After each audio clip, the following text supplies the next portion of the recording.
नमस्कार, जोहार, आप सभी का स्वागत है एक बार फिर से झारखंड की तमाम बड़ी खबरों के साथ जो कि शाम के बुलेटिन समाचार के साथ आ रही हैं। मैं चले करें उत्तराखंड से झारखंड लौटे श्रमिकों से मिले सीएम हेमंत सोरेन। सबको रोजगार से जोड़ने का आदेश हुआ। 1.11 करोड़ की योजनाओं की सौगात देने की बात सामने आ रही है। चले कि मुख्यमंत्री हेमंत सोरेन ने उत्तराखंड के उत्तराकाशी में यमुनोत्री नेशनल हाईवे पर निर्माणाधीन तिलिकारा टनल से सरकार की विभिन्न योजनाओं से जोड़ने का आदेश दिया है। श्रमिकों को करीब 1 करोड़ 11 लाख की योजनाओं का लाभ दिया जाएगा। मुख्यमंत्री ने अधिकारियों को निर्देश दिया है कि इन श्रमिकों को झाबुआ आवास योजना, पेंशन योजना, आयुष्मान कार्ड, कृषि यंत्र, मुख्यमंत्री रोजगार सृजन योजना, मनरेगा जॉब कार्ड, मुख्यमंत्री पशुधन योजना, पशु शेड योजना, ग्राम गाड़ी योजना समेत अन्य योजनाओं से आच्छादित किया जाए। मुख्यमंत्री ने श्रमिकों से कहा है कि मैं स्वयं आपके रोजगार और आपको दी जाने वाली योजनाओं की मॉनिटरिंग करूंगा। रांची एयरपोर्ट लौटने के बाद सभी श्रमिक सीएम आवास लाए गए, जहां सीएम ने उनसे मुलाकात की। मुख्यमंत्री के निर्देश पर ही राज्य के श्रमिकों और उनके परिजनों को आज विमान से रांची लाया गया। तो वही दूसरी ओर हम बात करें मौसम विभाग को लेकर के 2 सालों में इस साल सबसे गर्म रहा नवंबर का महीना। एमडी ने पहले ही जारी की चेतावनी। पहले कार्तिक का महीना खत्म और आगमन शुरू हो गया है, लेकिन अपेक्षित ठंड नहीं पड़ रही है। हालात यह है कि अगहन की शुरुआत में ही धूप अच्छी नहीं लग रही है, इसलिए वजह है कि नवंबर में भी अधिकतम तापमान 21 डिग्री सेल्सियस से अधिक होगा। इस साल नवंबर महीना भी 3 साल में सबसे गर्म रहा है। नवंबर में जमशेदपुर का तापमान 31.9 डिग्री सेल्सियस दर्ज किया गया, जबकि इससे पहले नवंबर 2021 में अधिकतम तापमान 31.2 डिग्री सेल्सियस दर्ज किया गया था। 5 दिसंबर से तापमान में कमी आने की संभावना है। वहीं इस महीने 7 में बारिश दर्ज की गई है। मौसम विज्ञान केंद्र के अनुसार बीते वर्ष नवंबर में अधिकतम तापमान 31.1 डिग्री सेल्सियस दर्ज किया गया था, यानी इस साल नवंबर में जमशेदपुर के तापमान में 1.8 डिग्री सेल्सियस की बढ़ोतरी हुई है। तो दूसरी ओर झारखंड सरकार आपके द्वार के लिए खुलेगा कॉल सेंटर, काम होने में क्या अड़चन, लाभुकों से होगी सीधी बात। कि आपकी सरकार आपके द्वारा अभियान के लिए राज्य सरकार कॉल सेंटर खोलने जा रही है। आईटी विभाग ने कॉल सेंटर के लिए निविदा भी जारी कर दी है। 24 नवंबर से अभियान आरंभ हो रहा है, जो 29 दिसंबर तक चलेगा। इसके बाद कॉल सेंटर सक्रिय होना। कॉल सेंटर लाभुकों से सीधी बात करेगा, उन्होंने योजना का लाभ मिला या नहीं है, जो आवेदन दिया उसमें काम हुआ कि नहीं, काम होने में क्या अड़चन आ रही है। इसी प्रकार के अड़चन आने पर कॉल सेंटर तत्काल सरकार को सूचित करेगा। वहीं जिन लाभों का काम हो चुका है उनकी सूची भी तैयार होगी। मतलब है कि मुख्यमंत्री हेमंत सोरेन ने पूर्व में अधिकारियों को सचेत कर दिया था कि यह अभियान सरकार की प्राथमिकता है, इसकी हर स्तर पर मॉनिटरिंग की जाएगी। सीएम की इच्छा को देखते हुए ही कॉल सेंटर खोला जा रहा है। तो वहीं दूसरी ओर झारखंड के खिलाड़ियों ने पुरानी साइकिल से जीता गोल्ड, बनाया नेशनल रिकॉर्ड। खिलगांव के वेलोड्राम स्टेडियम में चल रहे नेशनल ट्रैक साइकिलिंग चैंपियनशिप में झारखंड के नारायण महतो, विकास उरांव और जुमोतो ने पुरानी साइकिल के साथ स्वर्ण पदक जीता है। साथ ही नेशनल रिकॉर्ड में भी बनाया। संसाधनों का अभाव झेल रहे थे इन खिलाड़ियों ने यह उपलब्धि अपनी जीत और जुनून के दम पर हासिल की है, क्योंकि प्रतियोगिता में जिन साइकिलों पर यह सवार थे वे 8 से 10 साल पुरानी हैं। झारखंड के तीनों साइकिलों ने 1 किलोमीटर टीम स्प्रिंट में नेशनल रिकॉर्ड बनाया। 2 साल पहले 1 किमी के इस इवेंट में 1:10 मिनट का 1 मिनट 10 सेकंड का नेशनल रिकॉर्ड बनाया गया था। शुक्रवार को झारखंड के खिलाड़ियों ने इस रिकॉर्ड को ब्रेक करते हुए 1 मिनट 7 सेकंड और 1 मिनट 76 सेकंड का नया नेशनल रिकॉर्ड अपने नाम किया है। तो वहीं दूसरी ओर झारखंड में कहा गया 17 लाख स्टूडेंट के यूनिफॉर्म के पैसे, प्रिंसिपल की सैलरी पर लगेगी रोक। शिक्षा विभाग के निर्देश के बाद भी अब तक राज्य में लगभग आधे बच्चों यानी 17 लाख बच्चों को पोशाक नहीं मिली है, जबकि 5 माह बाद सत्र समाप्त हो जाएगा। बच्चों की पोशाक, जूता, मोजा व स्वेटर के लिए झारखंड शिक्षा परियोजना ने जुलाई में ही राशि दी थी। राशि देने के 5 माह बाद भी बच्चों को पोशाक नहीं मिली है। शैक्षणिक सत्र 2023 और 24 में कुल 94,93,402 बच्चों को पोशाक दी जानी है, जिलों के द्वारा दी गई जानकारी के अनुसार लगभग 17 लाख बच्चों को ही पोशाक के लिए राशि दी गई है। कक्षा 1 से 5 तक के प्रति विद्यार्थी के लिए 2 सेट पोशाक, स्वेटर व जूता, मोजा के लिए 600 रुपये दिए जाते हैं। वहीं कक्षा 6 से 8 तक के विद्यार्थियों के लिए 2 सेट पोशाक को लेकर 400 रुपये, स्वेटर के लिए 200 रुपये और जूता मोजा के लिए 160 रुपये दिए जाते हैं। कक्षा 6 से 8 तक के बच्चों को जूता मोजा के लिए पूरी राशि राज्य सरकार द्वारा दी जाती है। विभागीय समीक्षा बैठक में सभी डीएससी को सितंबर महीने के अंत तक बच्चों को पोशाक उपलब्ध कराने के लिए कहा गया है।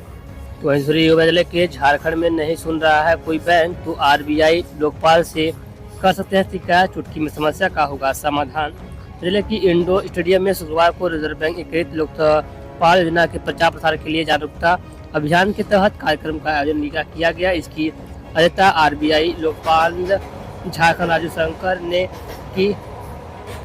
लोकपाल ने कहा कि अगर बैंकों में वित्तीय लेन देन में किसी प्रकार की शिकायत है तो पहले संबंधित बैंक के अधिकारियों को शिकायत करें। बैंक यदि आपकी नहीं सुन रहा है तो शिकायत का 30 दिनों के अंदर समाधान नहीं हो रहा है तो या बैंकों द्वारा उपलब्ध कराई गई जानकारी से आप असंतुष्ट है तब ग्राहक आरबीआई लोकपाल से शिकायत करें। निश्चित आपकी समस्या का समाधान होगा। उन्हें जानकारी दी है कि बैंक में कार्य के असंतुष्ट खाताधारकों द्वारा देश भर में प्रतिमाह 1 लाख के करीब शिकायत दर्ज किए जा रहे हैं। पिछले वर्ष 10.50 लाख शिकायत मिली थी, लेकिन इस वर्ष यह आंकड़ा 12 लाख पार करने जाने की उम्मीद है। झारखंड के सहायक अध्यापकों को नहीं मिल रहा है नया टेट सहायक अध्यापक। एक बार फिर सीएम आवास घेराव करने के लिए तैयार है। 3 दिसंबर को सीएम आवास घेराव करने की उम्मीद जताई जा रही है। आखिर झारखंड सरकार जब तक अपनी हेमंत सोरेन सरकार जो है पारा शिक्षकों के मानदेय वेतनमान को जो मांगे चल रही है, 14,000 शिक्षक लगातार 100 दिन से ऊपर हो चुका है अपनी हड़ताल को लेकर के, लेकिन अभी भी सरकार उनकी मांगों को पूरा नहीं कर रही है। ऐसे में 3 दिसंबर को मुख्यमंत्री आवास घेराव करने की बात सामने आ रही है। तो दूसरी ओर झारखंड में डायन बिसाही में विधवा की पीट कर हत्या, देवर उसके 2 बेटों को पुलिस ने की भेजा जेल। पलामू जिले में डायन बिसाही में एक महिला की हत्या कर दी गई है। बचले की एक बहुत ही मामला सामने आ रहा है। देवर और 2 भतीजों ने पीट कर हत्या कर दी है। हत्या करने के बाद गाँव के कुएं में शव डाल दिया जाता था। मृतिका का देवर यमुना प्रजापति और 2 पुत्र देवर नारायण प्रजापति और नागेंद्र प्रजापति को पुलिस ने गिरफ्तार कर जेल भेज दिया है। यह घटना गुरुवार की बताई जा रही है। इस संबंध में जौनपुर थाने में नामजद प्राथमिक दर्ज कराई गई है और पुलिस मामले की जांच में जुटी हुई है। तो दूसरी ओर झारखंड में बाबूलाल मरांडी ने हेमंत सोरेन सरकार पर साधा निशाना, लॉ एंड ऑर्डर, ईडी व मिशन 2024 को लेकर कही बड़ी बातें।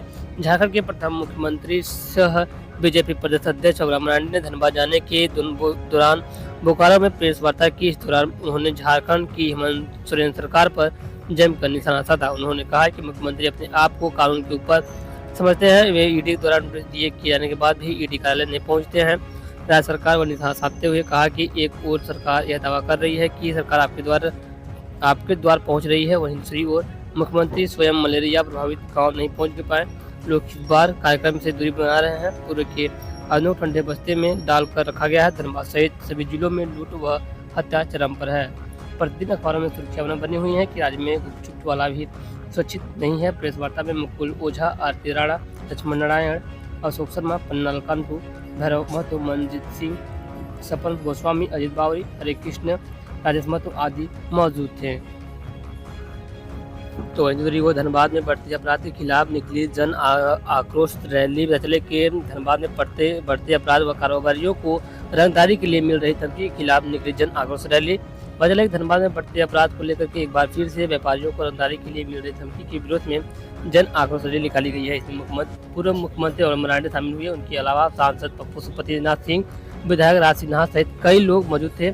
रैली पुराना बाजार में से पैदल निकली जो रणबीर धीर वर्मा चौक पर आकर सभा में तब्दील हो गई।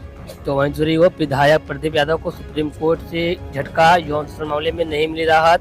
कांग्रेस विधायक प्रदीप यादव को सुप्रीम कोर्ट में झटका लगा है। आजाद ने विधायक को यौन शोषण मामले में कोई राहत नहीं। तो दूसरी ओर लातेहार में ट्रेन की झपट में आने से 2 युवकों की मौत। लातेहार के बरवाडी बरगाखाना रेलखंड पर बरवाडी थाना क्षेत्र अंतर्गत केचकी रेलवे स्टेशन के समीप ट्रेन की झपट में आने से 2 युवकों की मौत हो गई है। दोनों ईंट भट्टे में मौजूद थे। मजदूरों ने युवकों के शव को हटाने के लिए आरपीएफ पुलिस व बरवाडी पुलिस घटनास्थल पहुंच चुकी है। थोड़ी देर के लिए ट्रेन परिचालन को रोका गया था, लेकिन केचकी और मंगरा के बीच कंचनपुर में पोल संख्या 268/20 के बीच घटना हुई है। तो दूसरी ओर गिरिडीह में ढोल नगाड़े के साथ सुबोध और विश्वजीत का हुआ स्वागत। उत्तराकाशी के सिलियाकारा नडंडल में फंसे 41 मजदूरों में शामिल गिरिडीह के जिले के बिरनी प्रखंड के रहने वाले 2 मजदूर संबोध वर्मा और विश्वजीत के सकुशल वापस अपने घर पहुंचने के बाद गांव वालों को परिजनों ने भव्य रूप से ढोल नगाड़े के साथ दोनों मजदूरों का फूलों की माला पहनाकर स्वागत किया। आपको चले कि आज से लखनऊ सुल्तानपुर होकर चलेगी फरक्का एक्सप्रेस। उत्तर रेलवे के लखनऊ मंडल के दरभंगा, पटरंगा, रौजागार, रौदौली में रेलखंड पर दोहरीकरण कार्य के लिए ब्रिटॉन इलेक्ट्रॉनिक व नॉन इलेक्ट्रॉनिक कार्य को लेकर 13/484 दिल्ली मालदा टाउन फरक्का एक्सप्रेस 3, 5, 7 व 8 दिसंबर को लखनऊ सुल्तानपुर जफराबाद के रास्ते होकर चलेगी। इसके चलते यात्रियों को काफ़ी परेशानी का सामना करना पड़ेगा। तो फिलहाल खबर में बस इतना ही है। तो गुजारिश है तमाम बड़ी खबर जो कि शाम के समाचार के साथ आज तक उम्मीद है कि खबर पसंद खबर को शेयर कीजिएगा, लाइक कीजिएगा, चैनल में पहली बार आए सब्सक्राइब जरूर कीजिएगा कि हम आपके लिए ऐसे ही खबरें लेकर के आते रहते हैं, ताकि आप खबर से आप अपडेट रहें और हमेशा खबर से अपडेट रहने के लिए हमारे चैनल को सब्सक्राइब जरूर कीजिएगा। तब तक के लिए जय हिंद, वंदे मातरम।